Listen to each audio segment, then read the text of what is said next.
আমাদের দেশের মেয়েদের জীবনটা ভীষণ কঠিন। সেখানে মেয়েরা যদি একটু স্মার্ট না হয়, একটু বুদ্ধির চর্চা না করে, আজীবনের দাসত্ব তার মেনে নিতে হয়। সেটা দেশে হোক বা দেশের বাইরে হোক, কিছুই যায় আসে না। একটাই বাঁচার উপায়, তা হলো স্বনির্ভরতা, নিজের যোগ্যতা। পাপা কি পারি কিংবা হাজব্যান্ড কা কুইন আপনার যোগ্যতা নয়, ওটা আপনি অর্জন করেননি।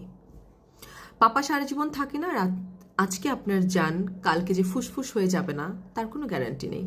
সো আল্লাহর রাস্তায় পুতু পুতু চিন্তাগুলো ফেরিটেলের বহির্বাজে শুকাতে দিন।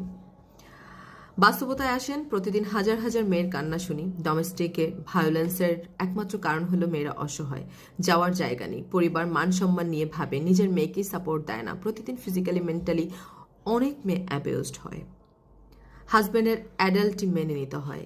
পাশের রুমে শুয়ে শুয়ে হাজব্যান্ড অন্য নারীর সঙ্গে প্রেম করে, আর সেই নারীটি চেয়ে চেয়ে দেখা ছাড়া আর কোনো উপায় নেই, কারণ তার কোনো যাওয়ার জায়গা নেই।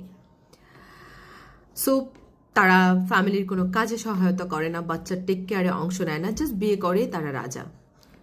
মায়েরা তাদের ছেলেদের শেখায় না এতদিন যে অত্যাচারটা সে তার হাজব্যান্ড থেকে সহ্য করে এসেছে, সেটা যেন তার ছেলে অন্য কোনো নারীর সঙ্গে না করে। শেখালে তো ওই ছেলে আরেকটা নারীকে সম্মান করা শিখত। নিজের সারা জীবন নিজের হাজব্যান্ডের কাছে অত্যাচারিত হয়ে, অবহেলিত হয়ে ছেলের জীবনের গুরুত্ব খোঁজে, আর ছেলের বউয়ের জীবনের গুরুত্ব নষ্ট করে ছেলের কাছে। আসলে এটা একটা দুষ্ট চক্র বলা যায়। আর এই সাইকেল থেকে বের হবার একটাই উপায়, তা হলো নারীর স্বনির্ভরতা। বাংলাদেশের প্রতিটা মেয়ে যদি স্বনির্ভর হয়, তাহলে কোনো কোনো পুরুষ তাদেরকে আর ঘরের কাজের মহিলার মতো ট্রিট করতে পারবে না। একজন গেলে আরেকজন কচি বউ রেডি হবে না তাদের ঘরের মাল্টিপারপাস বুয়া, মানে দিনের মায়ের দেবদাসী, রাতে পুত্রের দেবদাসী হবার জন্য। ওই বজ্জাত পুরুষরা জানবে বউ গেলে বউ পাওয়া যাবে না, তখন বউয়ের যত্ন করবে, সম্মান করবে। কিন্তু এই সত্য কথাটা আমাদের বাবা মা বোঝে না। আমাদের মায়ের আমাদের বাবা মা বুঝলেও আমাদের মায়েরা বোঝে না। মানে মায়েরা খালি একটা লাল নীল লুতুপুতু সংসারের স্বপ্ন দেখে, যে স্বপ্ন শরীরে গালে লাল নীল দাগ নিয়ে হারিয়ে যায়। আর সেখানে এই ভালনারেবল নারীদের মাথাটা আরো সুগার কোটেড বাণী ছেড়ে নষ্ট করেছে ডক্টর কুশলের মতো বজ্জাত ম্যানিপুলেটেড লোকেরা।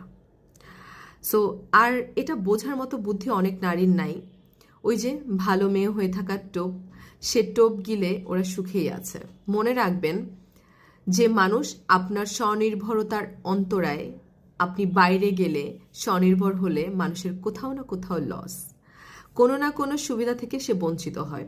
তাই যুগ যুগ ধরে রান্নাঘরে নারীকে আটকে রাখার চেষ্টা, অথচ রান্না একটা বেসিক স্কিল, একটা সংসারে বেসিক স্কিল, নারী পুরুষের উভয় পারা উচিত।